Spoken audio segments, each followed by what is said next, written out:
Engineering diploma सगळ्यांना शिकवतो मी आणि माझी मिसेस. याच्यामध्ये मी तर नंतर या फील्डमध्ये आलो, माझी मिसेस पहिल्यापासून या फील्डमध्ये होती. जसं आपल्या वाटेकर सरांनी सांगितलं होतं की 2 मुलं आले, बाकीचे लोक म्हणत होते माझ्या मिसेसला, अरे 2 मुलं घेऊन बसते सिनियर ज्युनियरचे. पण माझ्या मिसेसने आज 2 मुलांवर आज 80 स्टुडंट तिने केलेले आहेत आणि आमच्या पूर्ण एरियामध्ये तिथे पूर्ण मॅडमचं कर्तव्य आहे. आणि मॅडमनीच मला फोर्स केला होता की याच्यातनं अजून काहीतरी आपण मुलांना दिलं पाहिजे. म्हणून मी अबॅकस वर्ल्ड किंवा अबॅकस काय आहे हे शिकण्यासाठी मी प्रयत्न केला. मी सरांच्या आधी सरांना पण मी ही गोष्ट शेअर केलेली की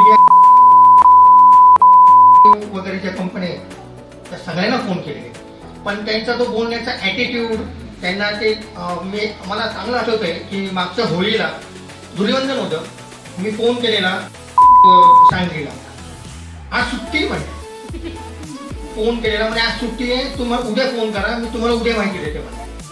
तो फोन ठेवला आणि मी सरांना कॉल केला. सरांनी त्याच जिद्दीने त्याच तडजोडीने मला कंप्लीट 1 तास पूर्ण अबॅकस वर्ल्डची माहिती दिली. त्या क्षणाला सगळं डिटेल कव्हर केले. त्या क्षणाला मी डिसिजन घेतलं की कुठे जर मला फ्रँचायझी घ्यायची असेल तर मी फक्त आणि फक्त अबॅकस वर्ल्डची घेणार.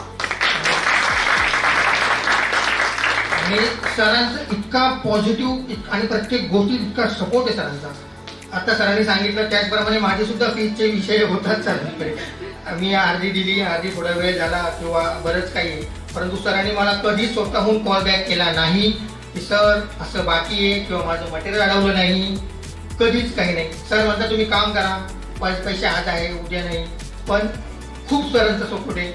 आज म्हणजे जे काय आहे माझ्याकडे, आज माझ्याकडे 3rd लेवलचे स्टँडर्डचे मुलं आहेत आणि जवळपास 25 स्टुडंट आहेत माझ्याकडे टोटल, 1st, 2nd आणि 3rd लेवलचे, सगळ्या सरांमुळे.